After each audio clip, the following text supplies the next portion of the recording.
Society का second art carnival show हो रहा है। The art carnival concept is the prime aim of this concept is to invite artists from all over India, rather young artists, because younger artists are there who struggle to get the platform in the metro cities like Mumbai, Delhi, Bangalore. So the Bombay Art Society is promoting art and artists for more than 130 years now, founded in 1888. Society is promoting artists and art through annual exhibitions and different shows. Now when this art complex started, we have an idea that there should be some way where artists can come and participate from different parts of the country. Now artists coming all the way and doing solo exhibitions is a little costly.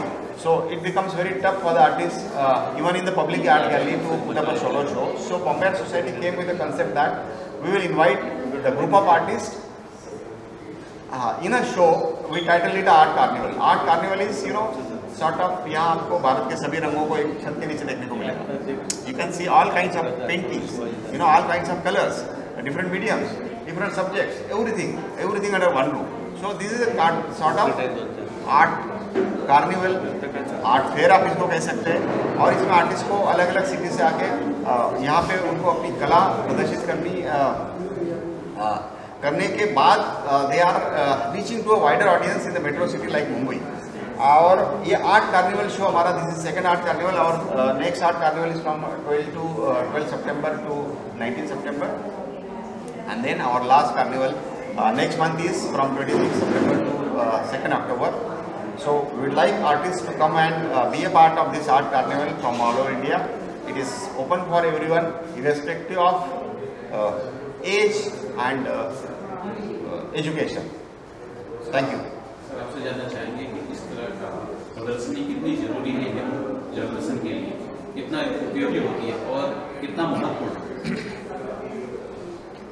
पहले तो मैं Mumbai art society का बहुत तहे दिल से शुक्रगुजार हूँ कि उन्होंने ऐसा एक प्लेटफॉर्म यहाँ पे मौजूद किया है, जहाँ पे हर एक छोटे मोटे तबके से आने वाले, शहर से आने वाले, गांव से आने वाले आर्टिस्ट को अपनी कला जो है वो लोगों के सामने रखने के लिए एक मौका, एक प्लेटफॉर्म उन्होंने उपलब्ध किया है. मुझे लगता है कि बहुत कम शहरों में इस प्रकार की सुविधा कलाकारों के लिए उपलब्ध है. This is kind of democratisation of art. आप कहीं भी जाइए, आप यूरोप में जाइए, बाहर जाइए, तो वहाँ पे जो रिप्रेजेंटेशन होता है वो थ्रू गैलरीज रहता है, तो इंडिविजुअल आर्टिस्ट पार्टिसिपेट नहीं कर सकता है. लेकिन बॉम्बे आर्ट सोसाइटी ने जो ये प्लेटफॉर्म पैदा किया है, इस प्लेटफॉर्म पे हर एक इंडिविजुअल आर्टिस्ट भी पार्टिसिपेट कर सकता है. उसके लिए उसको ज़्यादा खर्चा भी नहीं रहता है और ज़्यादा देर रुकने की भी ज़रूरत नहीं है. जैसे कि अगर आप दूसरे जो पब्लिक आर्ट गैलरीज मुंबई में है, वहाँ पे आप देखोगे तो 6 साल तक रुकना पड़ता है. तो इसलिए मैं बहुत खुश हूँ और मैं राजेंद्र पाटिल और उनकी पूरी टीम का मैं सब आर्टिस्ट की तरफ से स्वागत भी करता हूँ और शुक्रिया भी अदा करता हूँ. सर, आपसे एक चीज़ और जानना चाहिए. जब मैं आपको सुन रहा था तो मैंने सुना कि आप फुल टाइम एक उम्र के बाद सुनती है.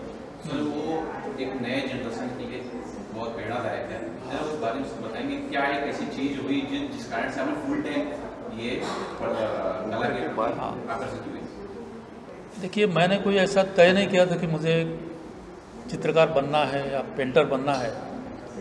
और ये भी नहीं कि जब से मैं काम तो मैं बहुत पहले से करता था. जैसे कि मैंने कहा कि के.एच. आरा मेरे गुरु जैसे, जिन्होंने मुझे कहा कि आप जो काम, तब तक मैं खाली स्केचेस करता था, वो देख के वो बहुत खुश हो गए.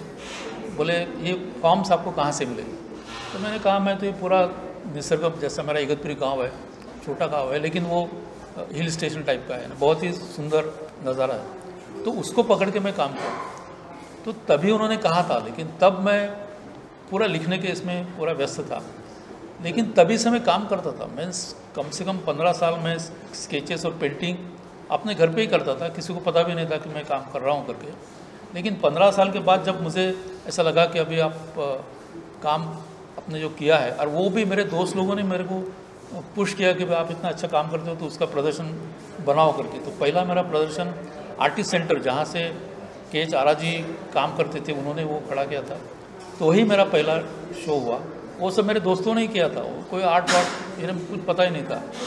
तो लेकिन तब से बाद में मैं जब काम शुरू किया, तब मैं इंडिया आर्ट फेस्टिवल जो कि राजेंद्र पाटिल चलाते हैं, तो पहले चैप्टर से अभी 12 साल लगातार मैं वहाँ पे शो में काम करता हूँ। और जैसा मैंने आपको बताया कि मैं मेरे लिए काम करता हूँ, मैं क्योंकि मेरा पूरा जीवन तो इसके ऊपर अवलंबित नहीं है, क्योंकि मैं कहीं और काम करके फिर ये शुरू किया। तो मुझे ऐसा लगता था कि इसमें मुझे पूरा फ्रीडम लेके काम करना चाहिए।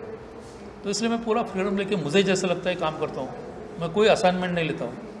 और इस प्रकार से जो मैं काम शुरू किया तो उसकी सराहना भी अच्छी हुई, उसका एप्रिसिएशन भी अच्छा हुआ। और मुझे लगता है कि अभी भी जो आर्टिस्ट है जो काम करते हैं, उनको रियाज, जैसे कि म्यूज़िक में होता है, रियाज की बहुत आवश्यकता है। हर रोज़ सवेरे उठ के आपको काम करना है। आप क्या करते नहीं, भले आप पेंटिंग करो, लेकिन आपका हाथ तो चलना चाहिए, आप प्रैक्टिस तो करनी चाहिए, तभी जाके कुछ बनता है। ऐसा नहीं कि भाई आप कैनवास पे गए और पेंटिंग स्टार्ट कर दिया, 2 दिन में ख़त्म कर दिया, ऐसा काम नहीं होता है। वो एक लॉन्ग जर्नी होता है। और मुझे लगता है उसके लिए, जैसा भी हमारे भाई साहब ने कहा, कि पेशेंस की ज़रूरत है। और मुझे लगता है कि ये जो पीढ़ी है, इनके पास तो पूरे सब नया तकनीक भी है। तो आर्ट खाली कैनवास के ऊपर बची है ऐसा नहीं है। तो ये जो नया टेक्नोलॉजिकल इंटरवेंशन है, उसकी वजह से आर्ट किस प्रकार से समाज में प्रदर्शित किया जाता है, किस प्रकार से उसका एप्रिसिएशन होता है, उसमें बहुत सारे चेंजेस अभी आने वाले दिन में होने वाले हैं। और मुझे लगता है कि आने वाली जो पीढ़ी है, जो यंग आर्टिस्ट है, वो ये नए आने वाले जो माध्यम है उसको अच्छी तरह से उसको संभालेंगे और उसी के जरिए अपना खुद को एक्सप्रेस करेंगे। सर, मैं आपसे जानना चाहूँगा, द बॉम्बे आर्ट सोसाइटी जो सराहनीय कार्य कर रही है, तो इससे मैं आपका क्या विचार है? सर आपसे। अच्छा, मैं मुझसे हो द बॉम्बे आर्ट सोसाइटी जी हाँ सराहनीय कार्य करेंगे, उस वजह से आपके क्या विचार है? नहीं, इतने बड़े शहर में एक आर्ट का बड़ा प्लेटफॉर्म है और बॉम्बे आर्ट सोसाइटी का एक बड़ा एग्जीबिशन होता है, हर साल होता है। उसमें भारत भर से लोग अपना पेंटिंग बेचते हैं और एक प्रेस्टिजियस है। बॉम्बे आर्ट सोसाइटी का अवार्ड मिलना ये बहुत बड़ी बात है सारे भारत में। ये तो हो गई एक बात। और उसमें जो एक्टिविटी जो होती है, जस्ट लाइक अभी आर्ट कार्निवल है, यहाँ पर तो जो भी जिनको मौका नहीं मिलता है, तो ये जो नया है, ये मेरे ख्याल से बहुत सोचने वाली बात है कि जिनको कभी लोग अभी यहाँ पर जो भी पार्टिसिपेट आर्टिस्ट हुए, वो कह सकते हैं ना, वो बॉम्बे आर्ट सोसाइटी के एग्जीबिशन में हमारी पेंटिंग लगी थी। ये ऊर्जा है, तो ये ऊर्जा है, ये व्यासपीठ पर ये जो डायस है यहाँ पर मिली है। और ये सबसे बड़ी बात है कि कविता लिखते हैं लेकिन कभी उसको मौका नहीं मिलता है रिसाइट करने का।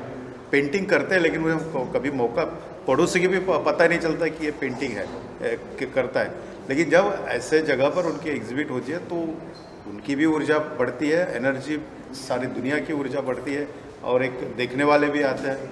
तो नए नए जो लोग हैं, आर्ट लवर है, आर्ट बायर है और आर्टिस्ट है, इन सभी को एक मौका देता है बॉम्बे आर्ट सोसाइटी। तो मैं ये भी जानना चाहूँगा, जब मैं आपको सुन रहा था जे आर्ट से आपने पढ़ी, और जहाँ तक जब मैं पढ़ रहा था मैंने सुना कि भाई जहाँ जो जे जो पढ़ते हैं बहुत ब्रिलियंट होते हैं, आर्टिस्ट होते हैं। आपने कहा समय कैसे, आपने कहा धैर्य रखना चाहिए, पैसा रखना चाहिए, इसके अलावा क्या चीज़ होती है कि और भी चीज़ रखनी चाहिए? इन सालों में आपने कुछ बराबर है तो थोड़ा सा जरूर देखिए, वे 20 साल में क्या क्या गया है मैं बोलता हूँ। पढ़ना गया, म्यूज़िक बजाना गया, सब सुनते हैं, एक्सपेरिमेंट। अभी मैं वायलिन सीख रहा हूँ, फिर मैं कैसियो सीख रहा हूँ, फिर मैं तो बैंगो बजाता हूँ। मुझे कहीं परफॉर्मिंग नहीं करना है, लेकिन पेंटिंग से बहुत रिलेटेड है। वायलिन बजाते बजाते मेरे अंदर का दर्द बाहर आ जाता है, मुझे बहुत अच्छा लगता है, शांति मिलती है। मैं बहुत पढ़ता हूँ, आर्ट के बारे में पढ़ता हूँ। ये सब चीज़ें ना आर्टिस्ट ने करनी चाहिए, नहीं तो फिर रंग लगाया, एग्जिबिट किया, कोई आता है क्या बायर, पैसा लिया और जेब में डाल दिया। Art for not only earning money, ये पहले दिमाग से निकलना चाहिए। और फिर मुझे पेंटिंग बना के कुछ लैविश मुझे कुछ ज़िंदगी मिलेगी, ये भी दिमाग से। लैविश ज़िंदगी और झोपड़े की ज़िंदगी और इसकी ज़िंदगी कोई फ़र्क नहीं होता है। अगर मन में शांति है ना तो वो अमीर है। कबीर जी हैं, अमीर थे, मीराबाई अमीर थी। तो आर्टिस्ट ने हमेशा अपनी सोच बहुत ऊंचे लेवल पर रखनी चाहिए, पढ़ना चाहिए, म्यूज़िक सुनना चाहिए। अभी मैं भूपेंद्र सिंह जी का इतना म्यूज़िक सुनता हूँ, क्या दर्द है उसमें। मैं सब राग जो है म्यूज़िक में वो ढूंढने की कोशिश करता हूँ। तो कलाकारों ने जो एकेडमिक एजुकेशन है वो करने के बाद भी अपना जो एजुकेशन है, अपनी जो स्कूल है वो कंटिन्यू शुरू रखनी चाहिए। मैं आर्टिस्ट हूँ ठीक है, लेकिन मैं एक स्टूडेंट भी हूँ। ये जो सोच है ना आदमी को बहुत लंबे तक एक लंबे रेस का घोड़ा बनाती है, ऐसा मेरा मानना है।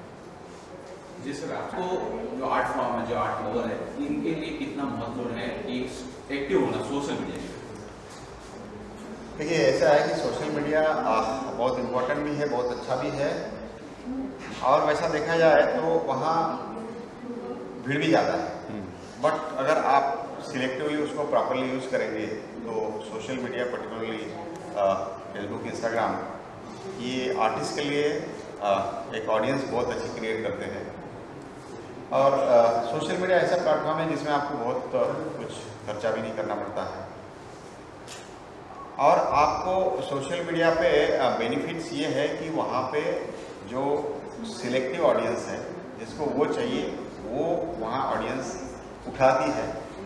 पर्टिकुलरली आर्ट वहाँ पे आप देखेंगे तो नए नए आर्ट वर्क्स, इवन आज ले लिया आप बड़ी बड़ी आर्ट गैलरीज, बड़े बड़े आर्टिस्ट सब सोशल मीडिया पे प्रेजेंस है। और उनका अभी दिल्ली में आर्टिस्ट हमारे दोस्त है, दिल्ली में है, पुणे में है, बॉम्बे में है, बैंगलोर में है, सब जगह है। वो आर्टिस्ट क्या करते हैं, उन्होंने आज क्या काम किया, वो हम शाम को देख लेते हैं। इतना सोशल मीडिया फास्ट है। तो इस सोशल मीडिया के बेनिफिट्स हैं, कुछ ड्रॉबैक भी होंगे, बट ड्रॉबैक से ज़्यादा फिलहाल तो उसके बेनिफिट्स हैं। तो सोशल मीडिया इज गुड। इस पेंटिंग के बारे में, इस तरह की कौन सी पेंटिंग बोली जाती है, किस तरह की पेंटिंग? ये एक्चुअली एक्स्ट्रा कॉन्सेप्ट पेंटिंग बोली जाती है, जो आपके मन में कुछ फीलिंग वगैरह जो होता है, जो वो कैनवस पे एक्सप्लेन करके की जाती है। जो मन में जो भी तुम्हारी इमेजिनेशन वगैरह होता है तो उसके लेके आर्ट क्रिएट किया जाता है कैनवस पे। सर आपके बारे में बताइए, आपसे जानना चाहेंगे आप कहाँ से आए हैं? मैं जलगांव से आया हूँ। मैंने आर्किटेक्चर में पढ़ाई की है, यानी आर्ट मेरा पहले से ही बहुत बड़ा ऐसा इम्पोर्टेंट पार्ट रहा है लाइफ में। तो मेरा ही फर्स्ट टाइम ही शो है लाइफ में। फर्स्ट टाइम आप वहाँ से यहाँ Yes. आर्ट हाँ। सोसाइटी में आए हो? यस। कितनी प्रदर्शनी कितनी लगाई है आपने आज यहाँ? 2, 1 और 2 रखी? या थोड़ा सा उस बारे में हम जानना चाहेंगे आपके यहाँ, इस बारे में थोड़ा सा एक्सप्लेन कीजिए कि क्या चीज़ है ये चीज़ में। जब आपके पास कोई बात करने के लिए वगैरह नहीं रहता है लाइफ में, तब अपने अंदर जो फीलिंग दबी रहती है वो निकल नहीं पाती उस टाइम। तो जब लाइफ में जब खराब समय आता है तब अंदर अपना दिल कुछ कह रहा रहता है, जो अपन सुनते नहीं है, अंदर की दिमाग की सुनते रहते हैं। जब अंदर सब आर्ट बंद करके जब हार्ट भी देखते हो तब आपको दिखाई देता है जैसे ये हार्ट किया हुआ है। जब लाइफ में जब आता है तब अपनी नसें वगैरह रुक जाती है। तो ये ऐसा इफेक्ट दे रहा है कि तुम्हारा नसें वगैरह ठंडी पड़ गई, जो तुमको कुछ सूझ नहीं रहा है वगैरह। तो उस बारे में ये रिफ्लेक्ट कर रहा है पूरा आर्ट। क्या नाम रखे सर ने और इसकी प्राइस? इसकी 30,000 है। नाम क्या रखे सर? ये प्रेमी रोटो। नाम अनाया जेठा है, मैं 21 इयर्स की हूँ और ये मेरा पेंटिंग है।